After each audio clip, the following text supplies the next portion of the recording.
এই সিন্ডিকেট যদি ভাঙা না হয় তাহলে কৃষকরা প্রতারিত হবে।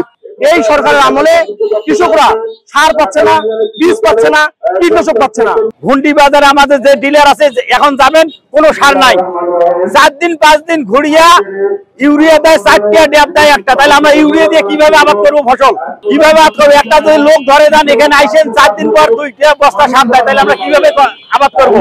যে দেখেন ওখানে সার নাই। প্রায় 80% কৃষক এই কৃষির উপর নির্ভরশীল এবং বাংলাদেশের অর্থনীতি কৃষির উপর নির্ভরশীল। সেই অর্থনীতির চাকা যদি আমরা সচল রাখতে চাই তাহলে সবার আগে আমাদের কৃষককে বাঁচাতে হবে। কৃষককে বাঁচাতে গেলে কৃষকের যে মেটেরিয়াল সার বীজ কীটনাশক সেটা সবার আগে স্বল্প মূল্যে সরবরাহ করতে হবে। কিন্তু আজকে দেখা যাচ্ছে এই সরকারের আমলে কৃষকরা সার পাচ্ছে না, বীজ পাচ্ছে না, কীটনাশক পাচ্ছে না।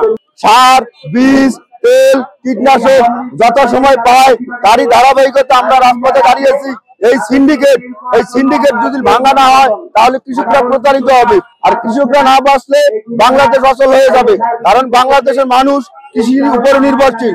আজকে আমাদের সাধারণ কৃষকরা যে ভুট্টা আবাদ করতে গিয়ে সারের যে একটা মহা সংকটে পড়ছে, সেই সংকটের কারণে আমরা কৃষকদের ন্যায্য দাবির জন্য আজকে রাজপথে মানববন্ধনের জন্য দাঁড়িয়েছি।